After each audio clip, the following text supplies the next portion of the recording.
Y hoy, como ustedes pueden ver el título en su boletín, no parece que el sermón va a ser muy hermoso, ni suave, pero espero que esté bueno.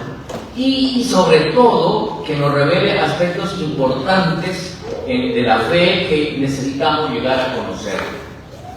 Mi padre a menudo, cuando yo era niño, me conminaba a colocarme bien los pantalones y a apretarme bien el cinturón.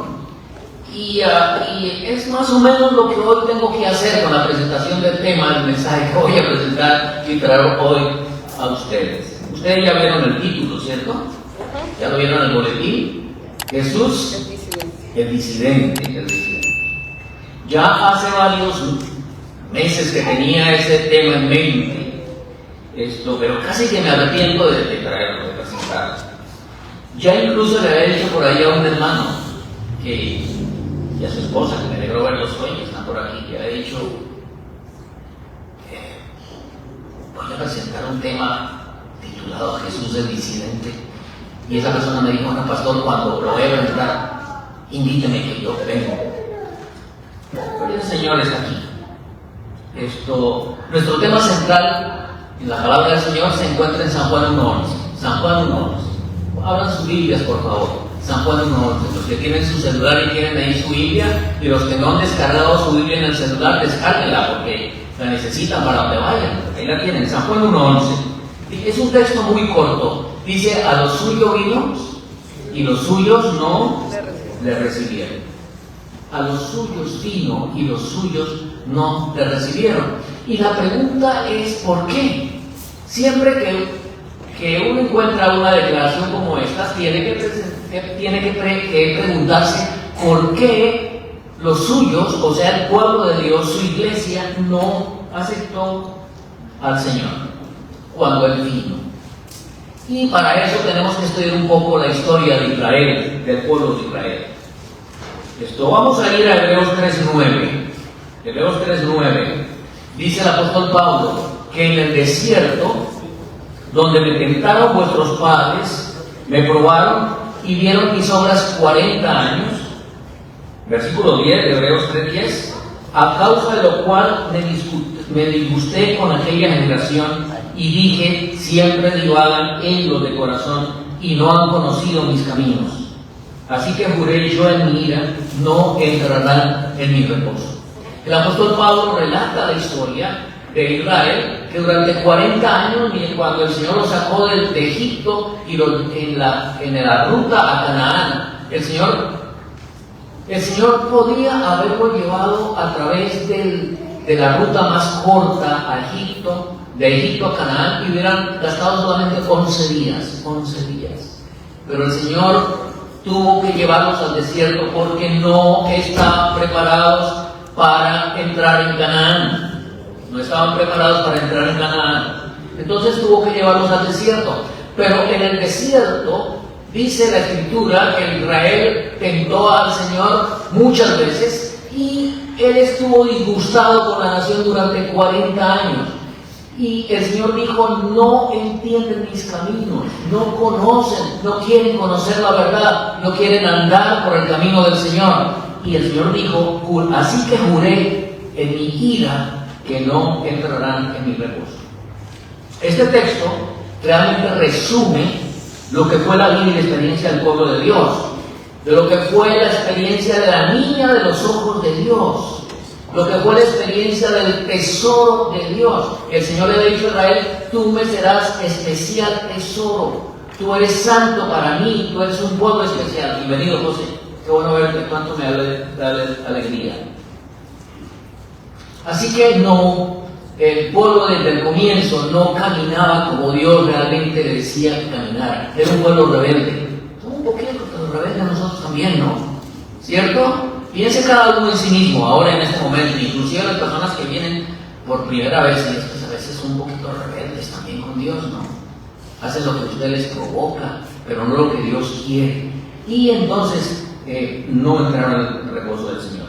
Noten que Moisés, antes de morir, hizo una profecía. Y vayan por favor a Deuteronomio. Deuteronomio es el 5º libro de la Biblia, Génesis, Éxodo, Levítico, Números, Deuteronomio. Capítulo 17. el versículo 14. Dice, y vamos hasta el 15, dice: cuando hubieres entrado en la tierra que Jehová tu Dios te da y la poseyeres y habitares en ella y dijeres: pondré rey sobre mí como todas las naciones que están en mis alrededores.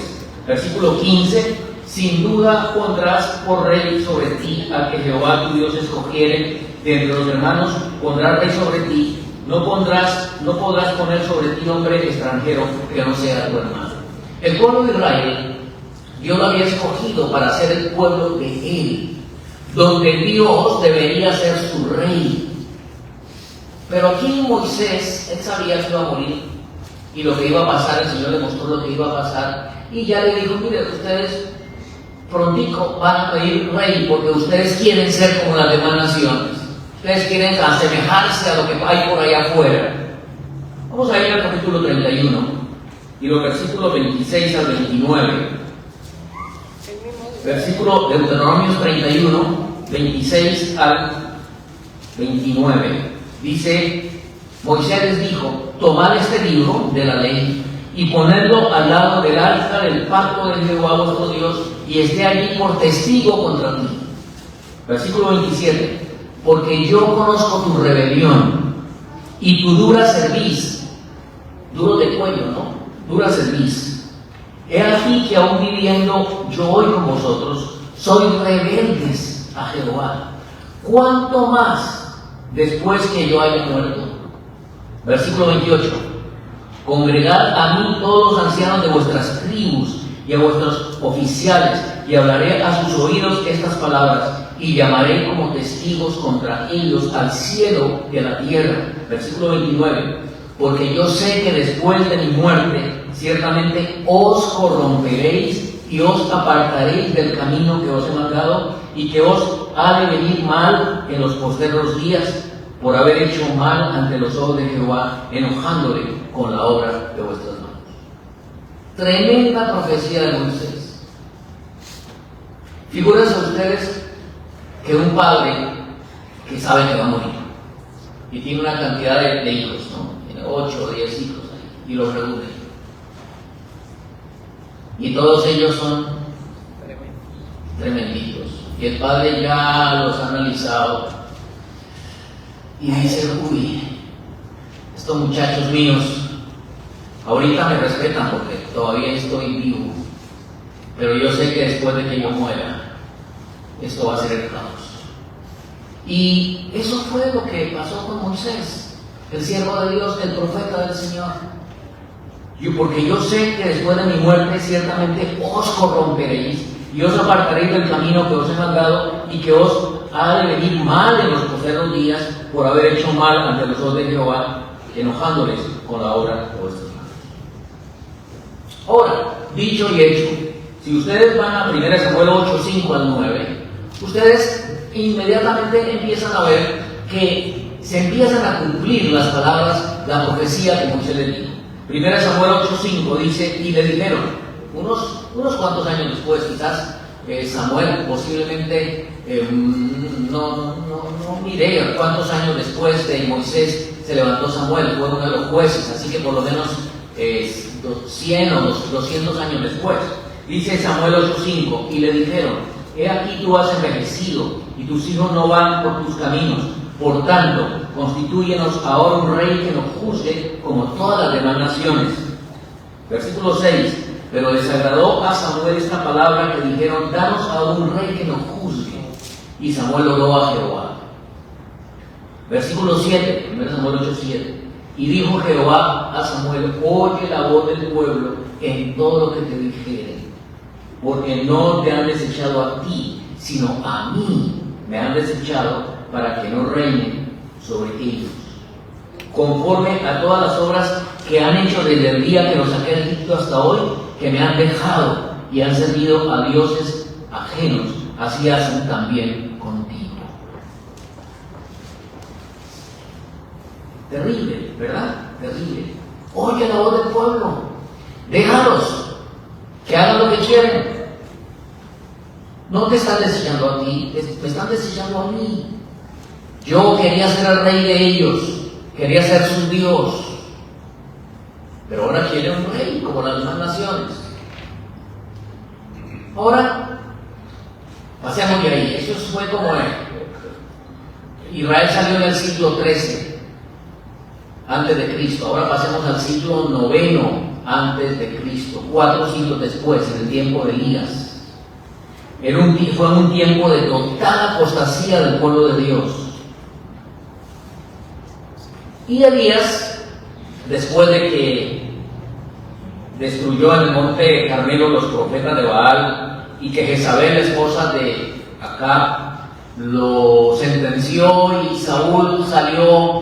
Elías salió huyendo y atemorizado, le dijo al Señor: Señor, han destruido tus altares, han hecho de todo, yo solo he quedado y me buscan para quitarme la vida. El Señor le dijo lo siguiente, 1 de Reyes 10, 19, 18: pero yo he hecho que queden en Israel 7,000 cuyas rodillas no se doblaron ante Baal y cuyas bocas no lo besaron. El apóstol Pablo recuerda este incidente en Romanos capítulo 11, versículo 2. Y noten cómo dice el apóstol Pablo en Romanos 11, 2. Dice: Dios no ha desechado a su pueblo al cual antes conoció. ¿O no sabéis qué dice la escritura de Elías, como hablando con Dios contra Israel? Dice, versículo 3: Señor, a tus profetas han dado muerte, y tus altares han destruido, y solo yo he quedado, y traman contra mi vida. Romanos 11:4. Pero, ¿qué dice la respuesta divina? Me he reservado 7,000 varones que no han doblado la rodilla ante Baal. Versículo 5. Así también, aún en este tiempo, ha quedado un remanente escogido según la elección de gracia. Como dije antes, Elías vivió en el siglo IX antes de Cristo. Habían pasado 400 años de la salida de Egipto. Y sin duda que la población había aumentado. La Biblia nos dice que cuando Israel salió de Egipto, eran 600,000 hombres, sin contar las mujeres y los niños. Los hombres se contaban de los 20 años para arriba, cuando ya el hombre podía ir a la guerra. Así que habían 600,000 mayores de 20 años, y supongo yo que habían muchos jóvenes. En ese tiempo no había posibilidad de planificar mucho la familia, así que tenían bastantes hijos. Y las mujeres, por lo menos eran 2 millones de personas los que salieron de Egipto. Pero 400 años después, sin duda que habían aumentado. Digamos que se había duplicado la población. Pero para ser un poquito conservador, yo dije, bueno, no, solamente 3 millones. Voy a hacer la cuenta, ¿qué porcentaje son 7,000 entre 3 millones del pueblo de Dios? Voy a hacer la cuenta. Y me puse a hacer la cuenta. De 3 millones de personas, el 10% ¿cuánto es? Eso es facilito, le quito un cero cada vez. 300,000. 300,000. El 10% es 300,000. Ok. Entonces ahora bajemos al 1%. El 1% de 3 millones es ¿cuánto? 30,000. 30,000. Ok, 30,000. Ahora el 5%, el medio por ciento, o sea, el 0.5% de 3 millones, ¿cuánto es? 3,000. 15,000. Y el 0.25% son 7,500. O sea, que los apóstatas del pueblo de Dios era el 99.75% del pueblo de Israel era apóstata, estaba adorando a Baal. El 99.75%. Y cuando Elías dijo, Señor, Dios, solo he quedado y me buscan a mí, el Señor le dijo, no, hay 7,000 que están escondidos por allá donde nadie los vea. Tienen miedo de que los tilden, tienen miedo de que los señalen, están escondidos, pero me los han reservado.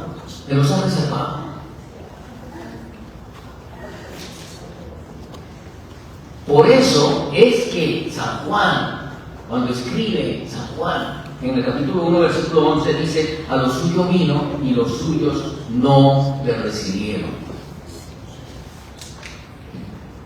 Para el tiempo de Jesús, la teología de los doctores de la ley, de los rabinos, malinterpretaba las Escrituras y habían llevado al pueblo a una condición espiritual caótica. Los desviaban de la palabra de Dios. Teólogos muy brillantes, doctores de la ley, pero desviados del propósito de Dios, enseñando las cosas mal al pueblo. Isaías nos dice, profetizando la venida del Señor, dice: el pueblo que estaba en tinieblas vio gran luz. O sea que cuando viene el Señor, su pueblo, la niña de sus ojos, su tesoro, su especial tesoro, estaba en tinieblas. ¿Ustedes saben qué significa las tinieblas? Mateo lo repite en el capítulo 4, versículo 16. Para el momento de la venida del Señor, su pueblo vivía en tinieblas, tinieblas espirituales. La teología de los rabinos había llenado de tinieblas la vida espiritual de Israel. De tal forma que no solo se opusieron a Jesús, sino que también se opusieron a lo que Él decía, a su mensaje y a su misión. Su pueblo, su iglesia, la niña de sus ojos, lo rechazó, lo desconoció. Ahora noten lo que dice la sierva del Señor. Eso no está en la Biblia, pero el Señor le mostró a la hermana White muchas cosas interesantes. Y voy a leerlas del deseado de todas las gentes. Dice: desde sus más tiernos años, el niño judío estaba rodeado por los requerimientos de los rabinos. Eran muy religiosos, pero la teología no era la correcta. Dice, estaba rodeado por los requerimientos de los rabinos. Había reglas rígidas para cada acto, aún para los más pequeños de la vida. Los maestros de la sinagoga instruían a la juventud en los incontables reglamentos que los israelitas ortodoxos debían observar. Pero Jesús no se interesaba en esos asuntos. Ustedes van a descubrir muchas cosas que dice aquí la sierva del Señor. Primero, van a llevarlo a cuenta. Primero, Jesús no se interesaba en esos asuntos. Jesús desde niño tenía un discernimiento que no se interesaba en los asuntos que planteaban los teólogos de la iglesia de Israel. Desde la niñez actuó independientemente de las leyes rabínicas. ¿Qué otra cosa hizo el Señor? ¿Actuó cómo? Independientemente de las leyes rabínicas. Las escrituras del Antiguo Testamento eran su constante estudio y estaban siempre sobre sus labios las palabras: así dice Jehová. De eso aprendemos mucho cada uno de nosotros. Deberíamos tener el discernimiento y el conocimiento de la palabra del Señor, que siempre cada cosa podamos probarla con un así dice el Señor. Sigue diciendo la sierva del Señor: a medida que empezó a comprender la condición del pueblo, vio que los requerimientos de la sociedad y los de Dios estaban en constante contradicción. De la sociedad hebrea y los de Dios estaban en constante contradicción. Los hombres se apartaban de la palabra de Dios y ensalzaban las teorías que habían inventado, observando ritos tradicionales que no poseían virtud alguna. Su servicio era una mera repetición de ceremonias. Y cuarto, las verdades sagradas que estaban destinadas a enseñar eran ocultadas a los adoradores. Vamos a repetir las cuatro cosas. Primero, Jesús no se interesaba en la teología rabínica. Segundo, actuaba independientemente de ellas. Tercero, porque se daba cuenta que las cosas de Dios estaban en contradicción con lo que estaban enseñando. Y cuarto, las verdades que debían ser predicadas no se predicaban, mientras que predicaban lo que no tenía que ser predicado.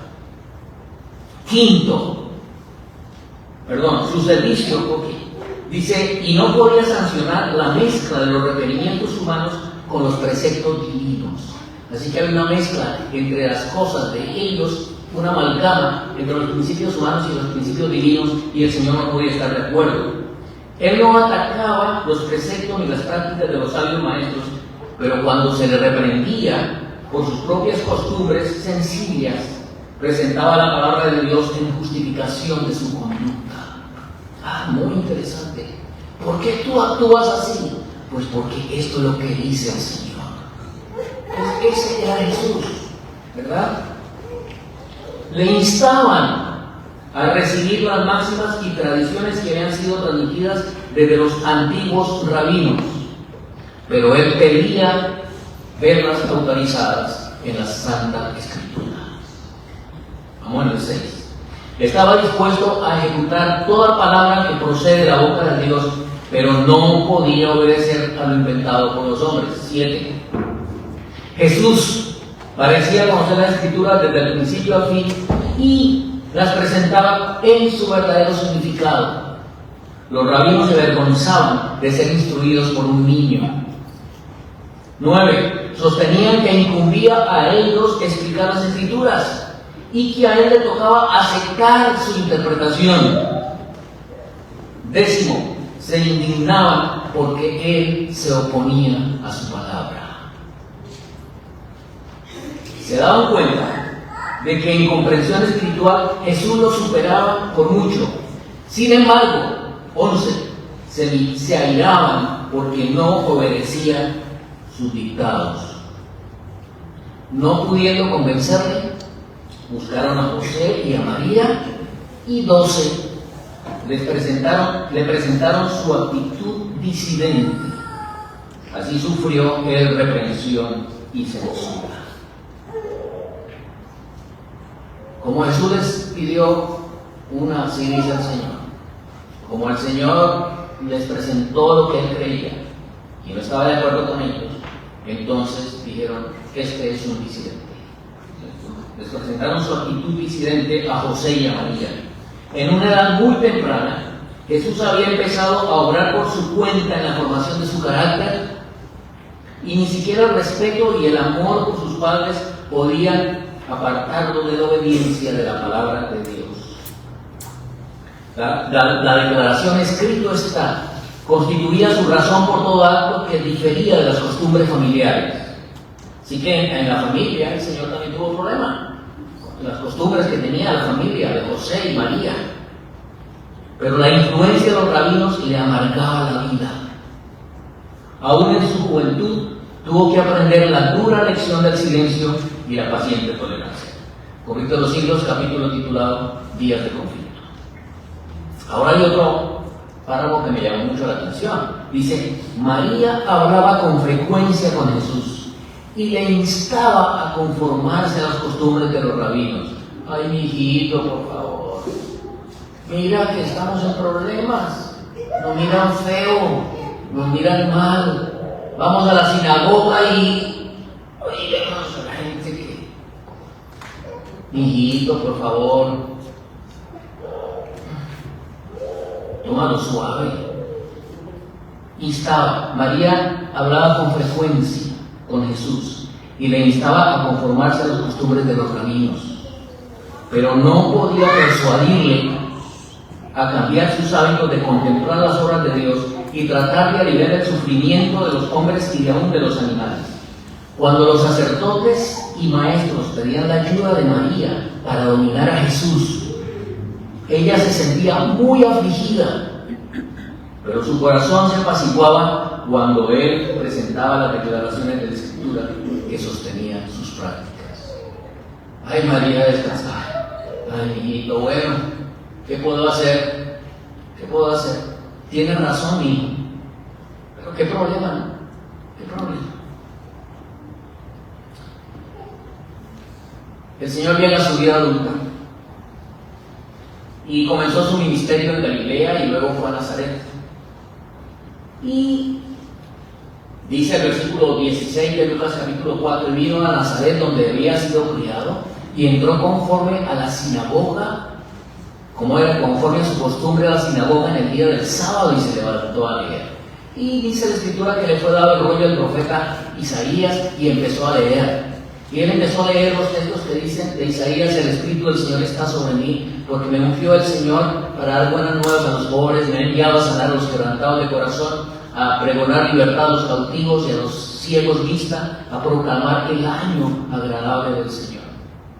Y luego cerró el rollo y dijo, hoy se está cumpliendo esa palabra aquí. Y le dieron ciertas cosas, y entonces él le dijo, nadie es profeta en su propia tierra.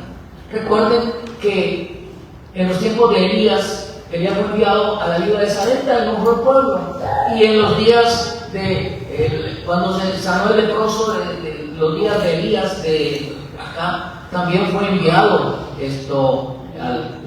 a ser sanado el hombre leproso de otra nación y no de Israel. Y cuando escucharon eso, vieron a este que apedreado y lo llevaron a un monte y lo iban a despeñar. Dice la Escritura, Lucas 4:28, cuando oyeron estas cosas, todos en las sinagogas se llenaron de ira.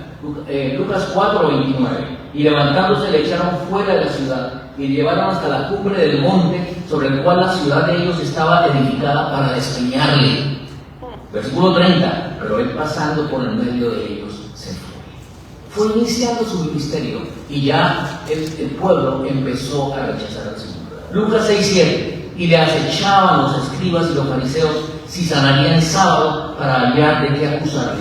Lucas 6:11, y ellos se llenaron de ira, hablaban entre sí de qué podrían hacer con eso. Lucas 19:45, y entrando en el templo comenzó a echar fuera a todos los que vendían y compraban en él. Versículo 46, diciéndoles, escrito está, mi casa es casa de oración, mas vosotros habéis hecho cueva de ladrones. Versículo 47, y enseñaba cada día en el templo, pero los príncipes de los sacerdotes y los escribas y los principales del pueblo procuraban matarle. Si ustedes cogen la concordancia y empiezan a buscar, van a encontrar muchos textos como estos, en Mateo, en Marcos, en Lucas y en Juan. Esto fue la vida del Señor con su pueblo. Los dirigentes de su iglesia, desde la niñez hasta el Calvario, le hicieron la vida muy amarga a Jesús. No solo fue Jesús un disidente para ellos, sino que lo calificaron como su enemigo, a quien ellos deberían eliminar de alguna manera. Finalmente, en el año 31, la iglesia del Señor, junto con sus líderes, gritaron, crucifícale, crucifícale. No queremos a este, queremos a Barrabás, crucifícale. Pero el apóstol San Juan dice que a los suyos vino y los suyos no le recibieron. Pero a los que lo recibieron les dio potestad de ser hechos hijos de Dios, los cuales no son engendrados de carne, ni por voluntad humana, ni por voluntad de varón, sino que son engendrados por Dios. Y la gente humilde siguió al Señor. La gente humilde recibió al Señor. Ahora, hubo líderes en la iglesia de Israel que se dieron cuenta de que el Señor tenía la verdad, pero no quisieron pagar el precio de ser llamados disidentes. No lo quisieron pagar. Y ustedes saben que entre ellos estaban ¿quiénes? ¿Alguien que me recuerde? Nicodemo, ¿no? Nicodemo, que fue muy tempranito de noche a ver a Jesús al comienzo de su ministerio. Y otro fue José de Arimatea. Ambos eran riquitos, pertenecían al Sanedrín, a la clase dirigente. Dijeron, este hombre tiene la verdad. Este hombre realmente creemos que va por lo correcto. Pero vamos a quedarnos calladitos, no nos vamos a identificar mucho, porque vamos a tener los mismos problemas que tiene él. Solo Nicodemo después y José de Arimatea, después de que el Señor murió y resucitó, fue que se identificaron como hijos de Dios y sacrificaron todo por la causa de Dios. Resumen de esta parte, que quiero que quede muy en sus mentes. Si la iglesia fuera más importante que la verdad, Jesús hubiera nacido fariseo. ¿Bien? Si la organización fuera más importante que la verdad, Jesús se hubiera sometido a sus dirigentes. Pero prefirió el título de disidente antes que someterse a sus reglas, doctrinas, tradiciones y teología incorrectas. Vemos al pueblo de Israel, pasemos ahora a la iglesia primitiva. Jesús vino y fundó su iglesia. Él dijo que sobre esta piedra, sobre esta roca, Él edificaría mi iglesia y las puertas del infierno no prevalecerían contra ella, ¿verdad? Y el Señor se fue. Y los primeros 70 años de la iglesia fundada por Jesús se mantuvo pura, me refiero a la iglesia primitiva, se mantuvo pura en su doctrina. Y el último de los apóstoles, que fue Juan, murió aproximadamente en el año 100 después de Cristo. Pero Pablo, así como Moisés, también tuvo una profecía, y la encontramos en Hechos 20, 28 al 32. Búscala en sus Biblias, Hechos 20, 28 al 32. Note lo que el apóstol Pablo escribió. Dice: por tanto, mirad por vosotros y por todo el rebaño en que el Espíritu Santo os ha puesto por obispos para apacentar la iglesia de Dios, la cual Él compró con su propia sangre. Versículo 29. Porque yo sé esto, que después de mi partida entrarán en medio de vosotros lobos rapaces que no perdonarán el rebaño. Versículo 30. Y de vosotros mismos se levantarán hombres que hablen cosas perversas para llevar discípulos tras sí. Versículo 31. Por tanto, velad acordándoos que por 3 años, de noche y de día, no he cesado de amonestar con lágrimas a cada uno. Versículo 32. Y ahora, hermanos, os encomiendo a Dios y a la palabra de su gracia, la cual es poderosa para sobreedificaros y daros herencia con todos los santificados. Pablo dio también la profecía, así como Moisés.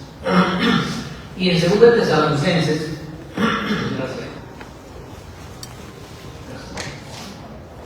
en 2 Tesalonicenses 2, 3 al 7.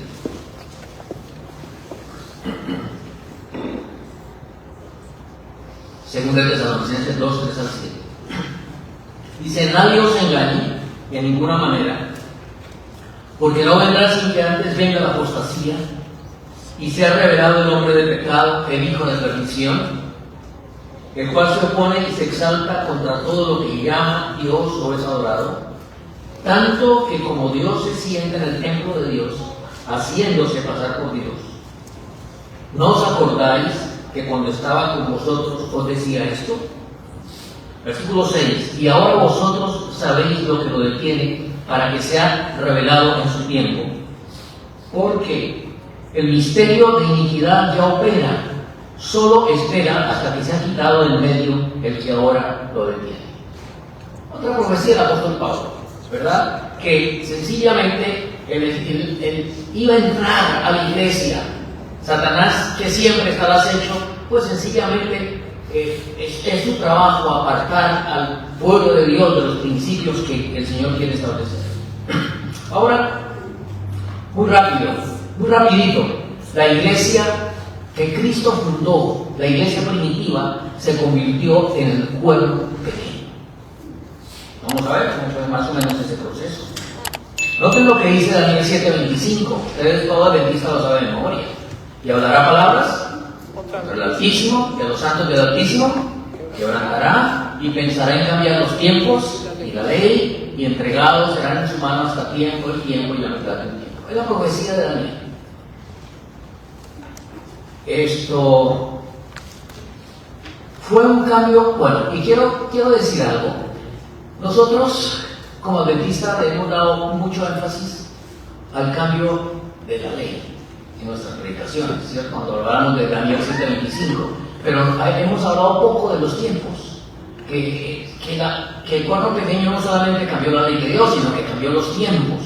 Cuando la Biblia habla de los tiempos, hay que mirar las palabras. Algunas versiones han traducido, por ejemplo, las estaciones cerradas, sacred seasons, otros set times, o sea, lo que estaba establecido, las fiestas que estaban establecidas, otros traducen como fiesta inclusive. Así que cuando hablamos de Daniel 7:25 tenemos que tener en cuenta no solamente la ley, que hizo cuerno pequeño, sino el cambio de los tiempos, de las festividades, de lo que Dios había establecido en la economía judía. Y fue un cambio gradual, como es siempre, un cambio gradual. Para el año 150, o sea, 50 años nada más después de la muerte de Juan, Justino Mártir, uno de los padres de la iglesia, empezó a llamar al primer día de la semana el día del Señor. Y por lo de la resurrección. Y entonces empezaron a querer guardar cada año el domingo de la resurrección. Y Justino Mártir lo llamó el día del Señor, y era uno de los padres de la iglesia. Y eso preparó el camino para la adoración luego el domingo. Ahora, hubo otro aspecto. Teófilo de Antioquía, para el año 140, fue el primero en utilizar el término Trinidad para referirse a la divinidad. Y luego Tertuliano, en el año 160 al 220, fue quien estableció la doctrina de la Trinidad de la Iglesia Católica. Orígenes, del 185 al 254, escribió profusamente sobre la Trinidad.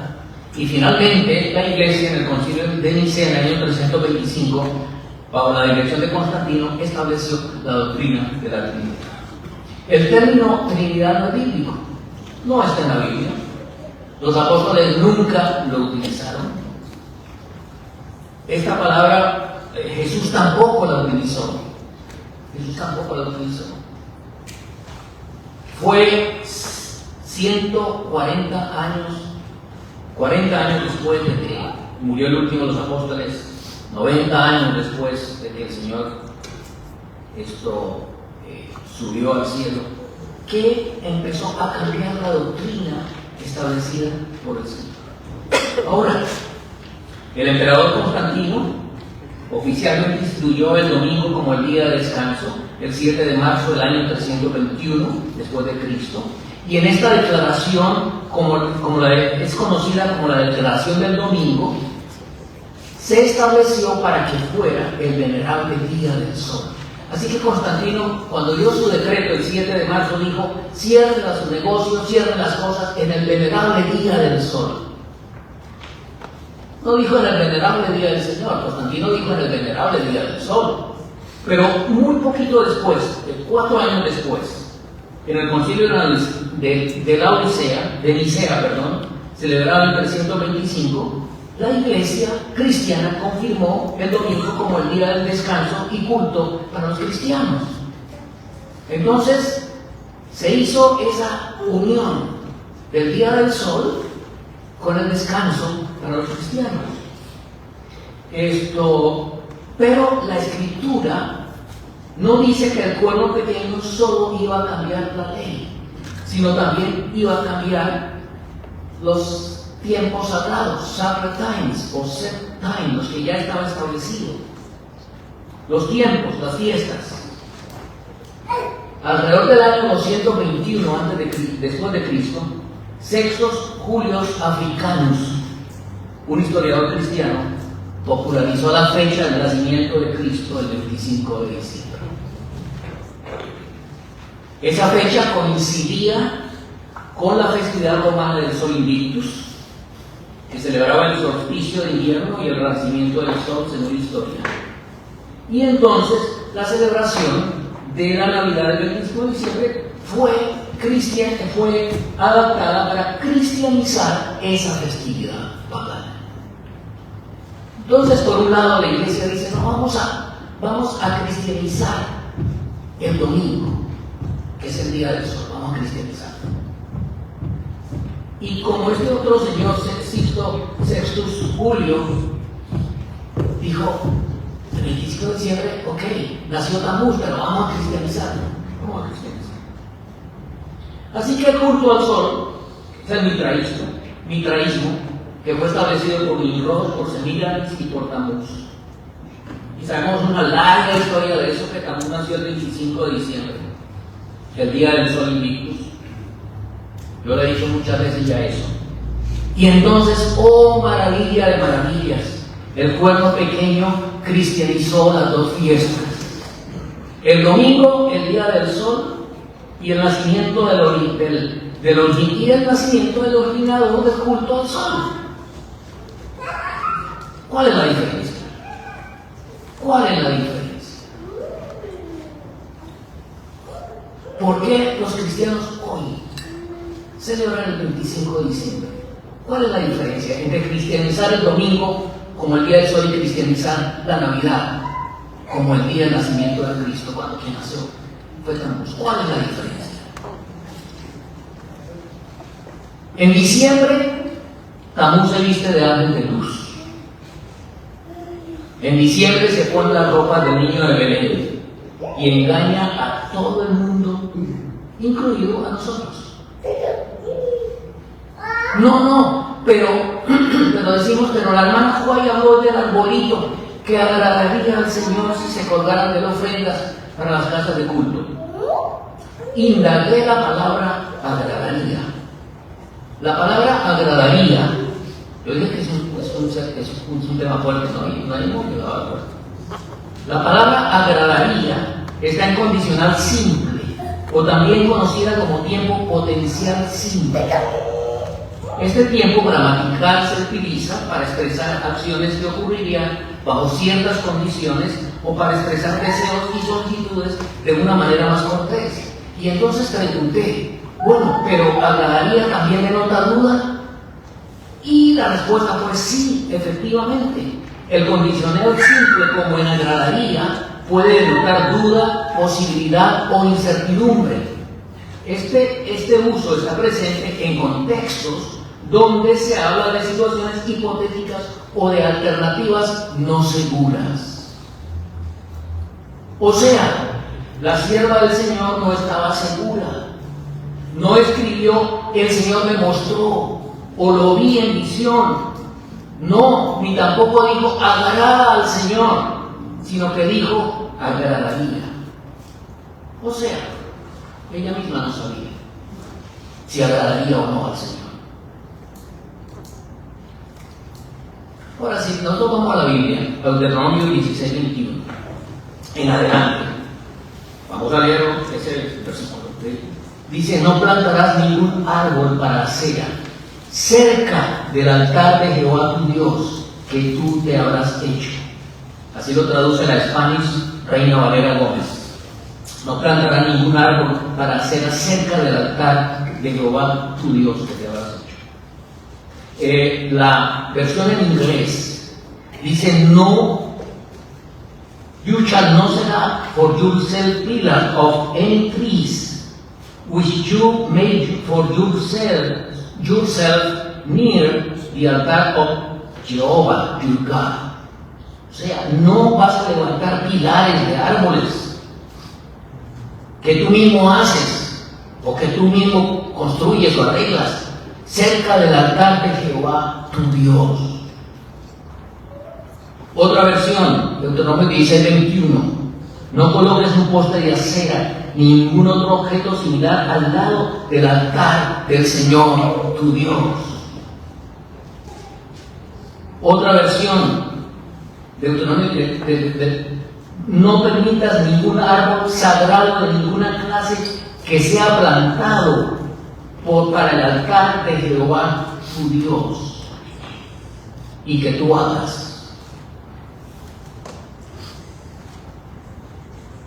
Tengo otra versión, no es necesario leerla.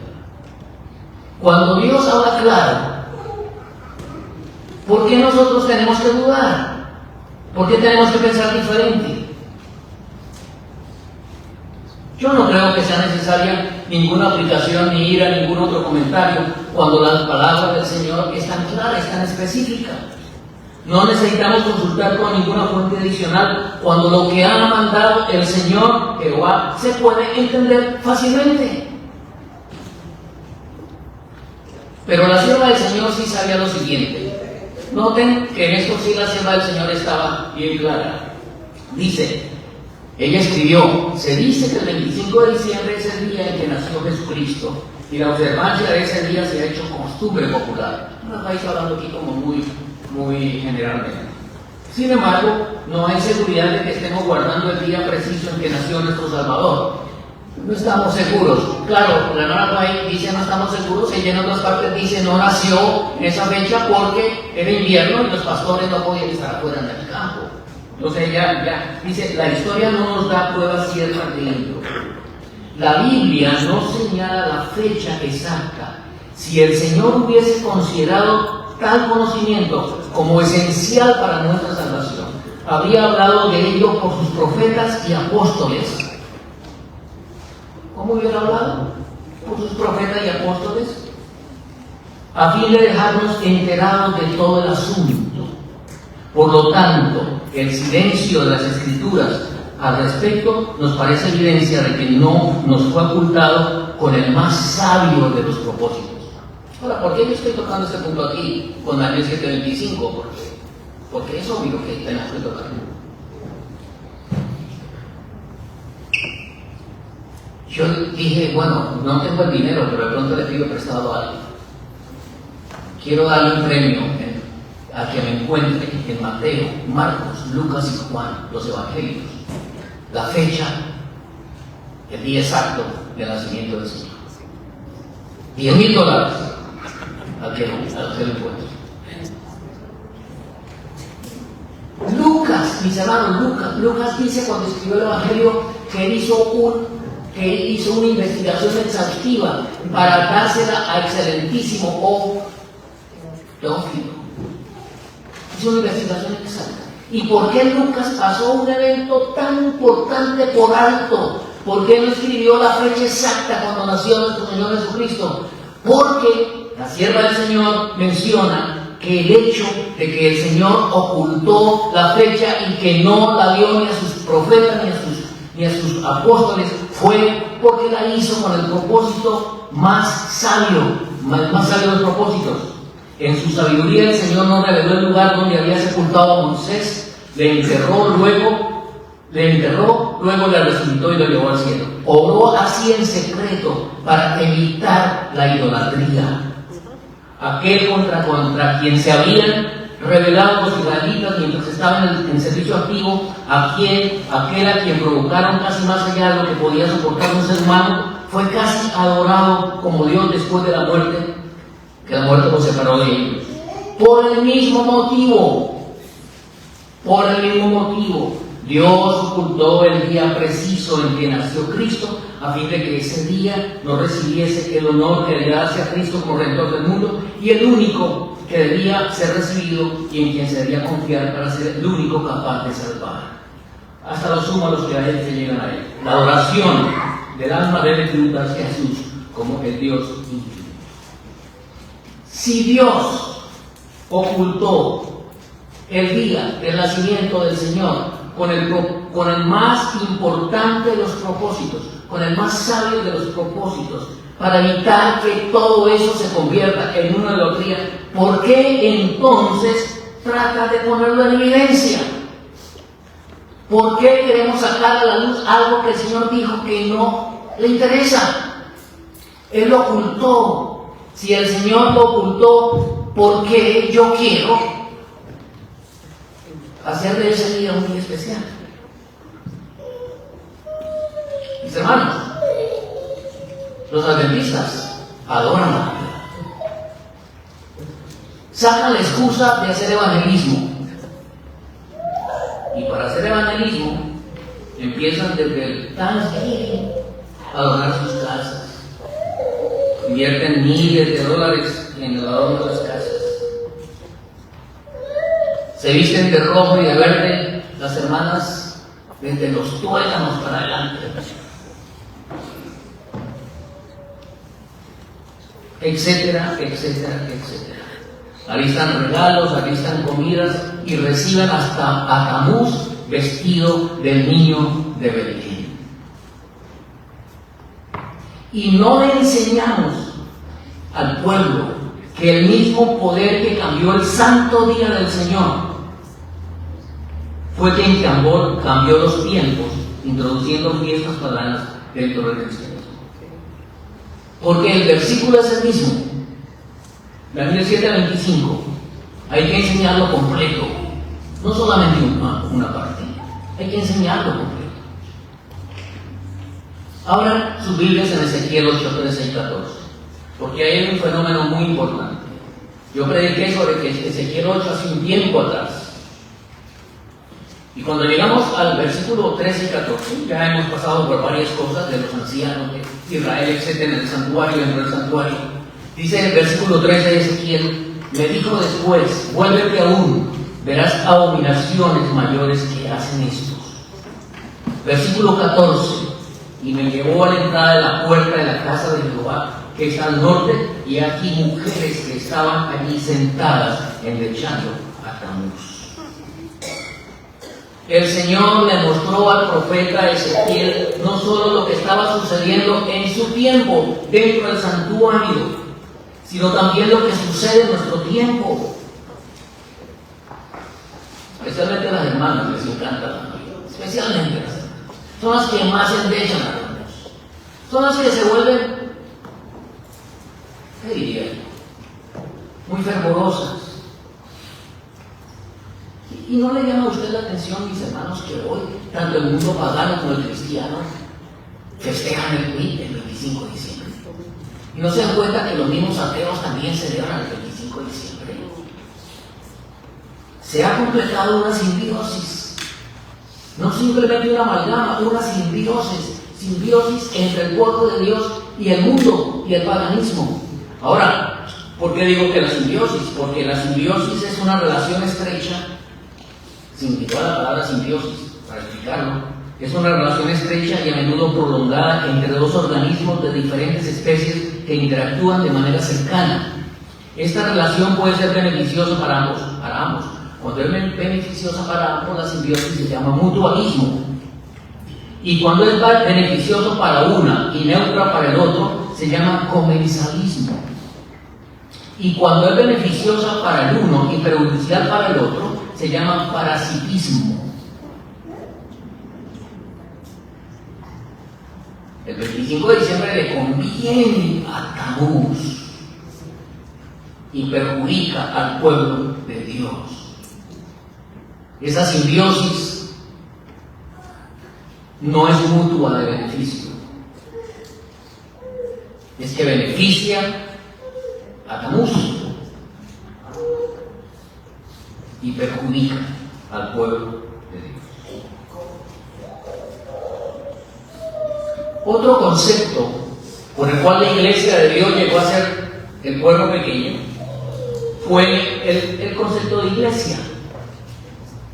En el Nuevo Testamento, la iglesia es la comunidad de creyentes. Esos son los que se reúnen entre sí para adorar a Dios. Y ese concepto se mantuvo los primeros 100 años y aún los siguientes 100 años. Es la palabra eclesía, la reunión de los creyentes. Pero, poco a poco, ese concepto fue cambiando y se fue aplicando, el concepto de iglesia fue aplicándose a la catedral. Entonces ya la iglesia no es la reunión de creyentes. Recuerden que el Señor dijo, donde haya 2 o 3, pero si están en mi nombre, ahí estoy yo. Pero como la iglesia fue creciendo, entonces la iglesia empezó a aplicarle el término de iglesia a las catedrales.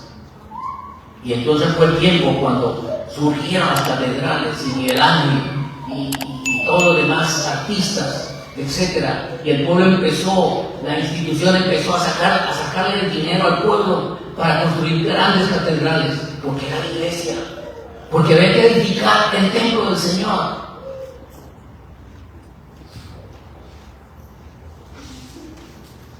Y también obviamente se aplicó a la institución. Y hoy cuando pensamos en iglesia, pensamos en institución. Pensamos en organización. No es que la organización sea mala, toda la organización es necesaria. Pero la organización no es la iglesia, la catedral no es la iglesia. La iglesia es la reunión de creyentes. Y hay iglesia donde estén 2 o 3. Eso fue lo que dijo Jesús.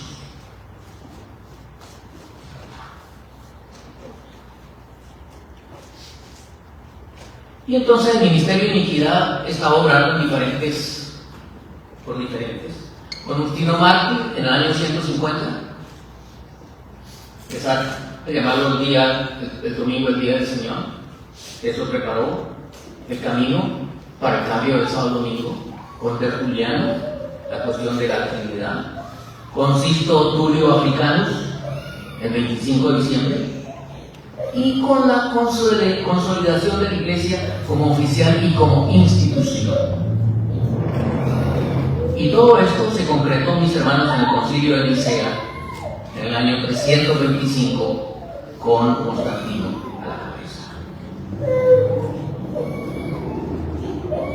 La hermana White dice: fue la apostasía lo que indujo a la Iglesia primitiva a buscar la ayuda del gobierno civil. Esto preparó el camino para el desarrollo del papado, simbolizado por la bestia. San Pablo lo predijo al anunciar que vendría la apostasía y sería revelado el hombre de pecado, según Tesalonicenses 2:3. De modo que la apostasía en la Iglesia preparará el camino para la imagen de la bestia. Este párrafo de la sierva del Señor es muy complicado. Primero porque ya sabemos que el cuerpo pequeño apostató. Así que la apostasía en la Iglesia primitiva preparó el camino para el surgimiento de la bestia. Sabemos que la Iglesia protestante apostató, nos lo dice la hermana White en primeros escritos, y lo vamos a ver en la próxima ocasión, esa visión de la hermana White. Pero me llama mucho la atención este último párrafo de la sierva del Señor, que dice la parte última de este párrafo: de modo que la apostasía en la Iglesia preparará el camino para la imagen de la bestia. ¿La apostasía de cuál iglesia? Es mi pregunta. Conclusión: Jesús es nuestro ejemplo en todas las cosas, entre ellas la que hoy hemos tocado. Jesús no negoció con la verdad. Esas verdades chocaron frontalmente con la iglesia establecida. Y siendo que la iglesia tenía el poder, lo calificó como un disidente, lo persiguió y finalmente lo crucificó. Por 1260 años ese poder persiguió a quienes llamó herejes y disidentes. Pero la luz brilló en medio de la oscuridad prevaleciente por medio de estos fieles hijos de Dios. Ofrecieron su vida antes de sacrificar la verdad. Y son un ejemplo hoy para nosotros de que vale la pena disentir. La Biblia dice: compra la verdad y no la vendas. Que el Señor quiere que nosotros mantengamos la verdad. No importa qué, no importa qué. Jesús caminó antes el camino por nosotros. Inclusive la hermana me dice que Jesús vivió solo, tuvo que estar solo. Porque a veces María le decía: ay, hijito, por favor, escúchelos, acomódese. Que el Señor nos ayude para discernir. Que el Señor nos ayude para discernir. Que el Señor nos ayude para ser firmes en la fe. Que el Señor nos ayude para crecer cada día en el conocimiento del Señor. No, el papel nuestro no es disentir por disentir. El papel nuestro debe ser mantener los principios de lo que el Señor ha dicho. La hermana White tiene un párrafo que dice: revivan la fe primitiva y el espíritu de persecución se encenderá. Si usted mantiene la verdad y los principios de la verdad, el enemigo no va a estar contento. El enemigo va a traer muchas cosas a ustedes. Cuando una persona empieza a caminar en las cosas del Señor, la gente se pregunta: ¿y por qué me están sucediendo tantas cosas? Si estoy tratando de buscar al Señor y quiero hacer su voluntad y ahora miren esto. ¿Saben por qué? Porque Satanás no quiere que usted busque la verdad. Satanás no quiere que usted vaya a la luz. Satanás no quiere que usted reciba al Señor en su corazón. y posiblemente envíen muchas cosas, ¿no? Y muchos problemas y muchas dificultades. Pero si el Señor le da a usted la capacidad de discernir y usted está buscando al Señor, el Señor le va a dar la mano que usted necesita para mantenerse firme en medio de cualquier situación. Que el Señor nos bendiga a todos. Ha sido un tema un poco fuerte para las personas que están hoy aquí casi que por primera vez. Pero la verdad es la verdad. Y hay que vivir la verdad. Y hay que experimentar la verdad. Y hay que sufrir por la verdad. No importa. Que el Señor bendiga.